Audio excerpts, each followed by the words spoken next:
Hello friends, homemade recipes by Lipika and blog channel আপনাদের সকলকে স্বাগত। আমি হলাম লিপিকা আর আজকে নিয়ে চলে এসেছি নতুনত্ব আর একটা রেসিপি নিয়ে।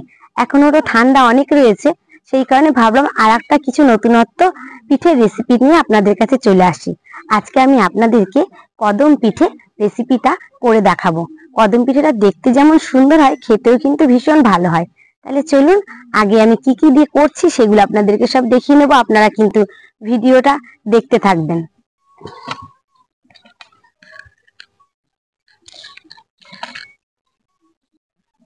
উনুনটা আমি ধরিয়ে নিয়েছি, কড়াইয়ে আমি দিয়ে দিচ্ছি পরিমাণ মতো জল।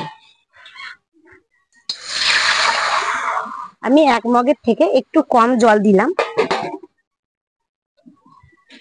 জলটার মধ্যে দিয়ে দিচ্ছি লবণ।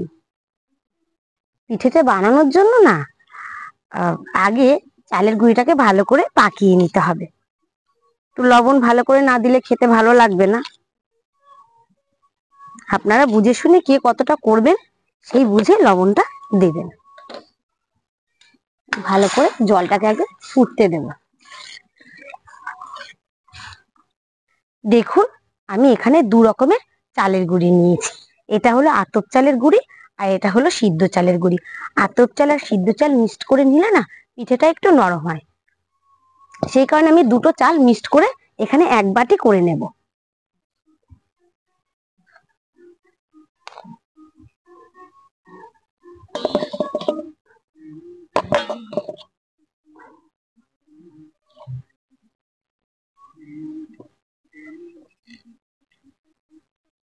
দেখুন জলটা টকবক করে ফুটে গেছে, এর মধ্যে আমি দিয়ে দিচ্ছি চালের গুঁড়িটা।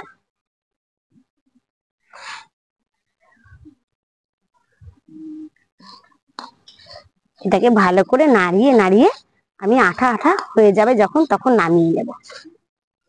জলের পরিমাণ কিন্তু ঠিক রাখতে হবে একেবারে। জলের পরিমাণ বেশি হলে কিন্তু নরম হয়ে যাবে। নরম হয়ে গেলেও কোনো চিন্তা নেই, যদি কারোর এরকম হয়ে যায় যে জলের পরিমাণ বেশি হয়ে গেছে, তখন আপনাদের যদি প্রয়োজন মনে হয় তাহলে কিন্তু তার মধ্যে চালের গুঁড়ি দিয়ে মিশিয়ে এটাকে টাইট টাইট করে নিতে পারবেন।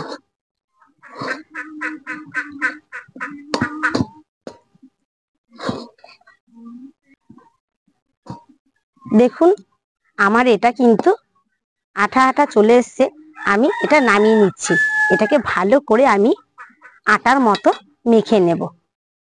আমি এখানে একটা হাঁড়ি নিয়ে নিয়েছি, হাঁড়ির মধ্যে আমি দিয়ে দিচ্ছি পরিমাণ মতো জল। যেহেতু কদম পিঠ হবে এটা কিন্তু জলের ভাপেই হবে, সেহেতু হাঁড়িতে আমি একটু বেশি করে জল দিয়ে দিলাম। আর এখানে আমি নিয়ে নিয়েছি একটা সুতির সাদা কাপড়। সুতির সাদা কাপড়টা দিয়ে আমি মুখটাকে খুব ভালো করে বেঁধে নেব। আপনারা চাইলে কিন্তু এখানে যে ঝাঁঝরি ফুটো থালাগুলো হয় না, সেগুলোও ব্যবহার করতে পারেন, কিন্তু আমার কাছে ওটা নেই বলে আমি কাপড় ব্যবহার করছি। কাপড়েও কিন্তু খুব ভালো হয় আর ভাবটা ভীষণই ভালো লাগে। এবার আমি একটা পাটের সুতো আমি এখানে নিয়ে নিয়েছি, পাটের সুতো দিয়ে আমি ভালো করে কাপড়টাকে বেঁধে নেব।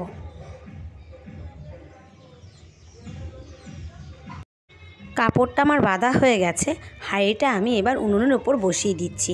জলটা ফুটতে থাকুক, ততক্ষণ আমি এখানে চালের যে গুঁড়িটা আমি পাকিয়ে নিয়েছি সেটাকে ভালো করে আটার মতো করে মেখে নেব। কিন্তু সামান্য জল কিন্তু নিয়েই নেবেন, কারণ ওটা খুব গরম হয়।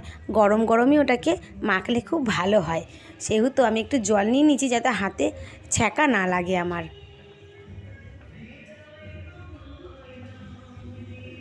আর এখানে দেখুন নিয়ে নিয়েছি বাসমতি রাইস। আমি জলে ভিজিয়ে রেখেছিলাম 15-20 মিনিট। ঝুড়ির মধ্যে ঢেলে জলটা ঝরিয়ে নিলাম। এবার এই শুকনো কাপড়ে একটা পাশে নিয়ে নিয়েছি, চালটা ওর মধ্যে ঢেলে আমি ভালো করে শুকিয়ে নেবো একেবারে। থাকুক শুকাক ওটা আর কি। এইবার আমি এটা মাখা শুরু করছি।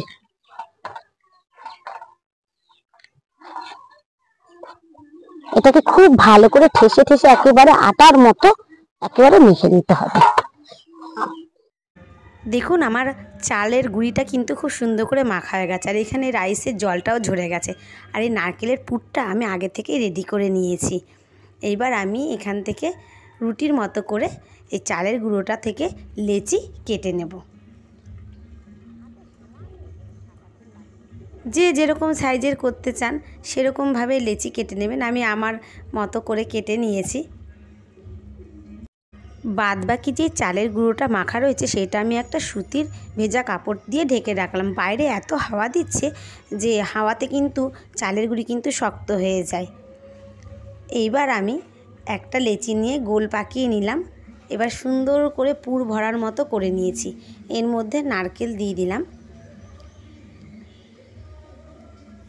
এবার এটাকে ভালো করে গোল করে একেবারে রসগোল্লার মতো করে নেব আমি। খুব ভালো করে গোলের শেপটা করতে হবে, তাহলে দেখতে খুব ভালো লাগবে।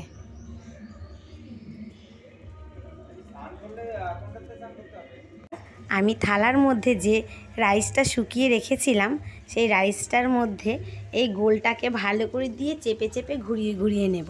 তাহলে কি হবে, বাসমতি রাইসটা ওই গোলটার মধ্যে ভালো করে চালের গুঁড়ির সাথে লেগে গেল। দেখুন, দেখতে এখনই সুন্দর লাগছে তো। এরপরে এরমভাবে আমি গোল গোল করে সব কটাই এরমভাবে চাল লাগিয়ে নেব। দেখুন আমার হয়ে গেছে কয়েকটা, 6-7টার মতো করে নিয়েছি। আর এইদিকে তো হাঁড়িতে তো জল ফুটে গেছে। এবার এক একটা পিঠে নিয়ে নিয়ে আমি এই কাপড়ের উপরে সাজিয়ে দেব। সব সাজিয়ে দিয়েছি। এবার একটা দেখুন আমি একটা বাটি নিয়ে নিয়েছি একবার হাঁড়ির মুখের সাইজ করে, ওটা দিয়ে ঢেকে দিলাম। এই ভাপে ভাপেই হবে আমার, কিন্তু সাইড দিয়ে কিন্তু আর ভাপ বেরোবে না। এমন একটা কিছু নেবেন যাতে ভাপটা পুরোই পিঠের মধ্যেই লাগে। এটা আমি হতে দিলাম। এবার খুলে দেখব যে কতটা কি হয়েছে। দেখুন আমার পিঠেটা কিন্তু হয়ে গেছে। এবার আমি এটা নামিয়ে নেব। দেখতে দুর্দান্ত সুন্দর লাগছে। আমি একটা হাতা নিয়ে নিয়েছি, হাতার সাহায্যে নামাচ্ছি। আপনারা চাইলে চিমটা যদি আপনাদের কাছে থাকে তা চিমটা ব্যবহার করতে পারেন। হ্যালো ফ্রেন্ডস, দেখুন আমার কদম পিঠে রেসিপিটা রেডি হয়ে গেছে।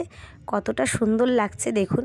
আপনারা কিন্তু বাড়িতে এই পদ্ধতিতে কদম পিঠে বানিয়ে ফেলুন। আশা করছি আপনারা সকলেই করতে পারবেন। আর বাড়িতে বানিয়ে দেখুন।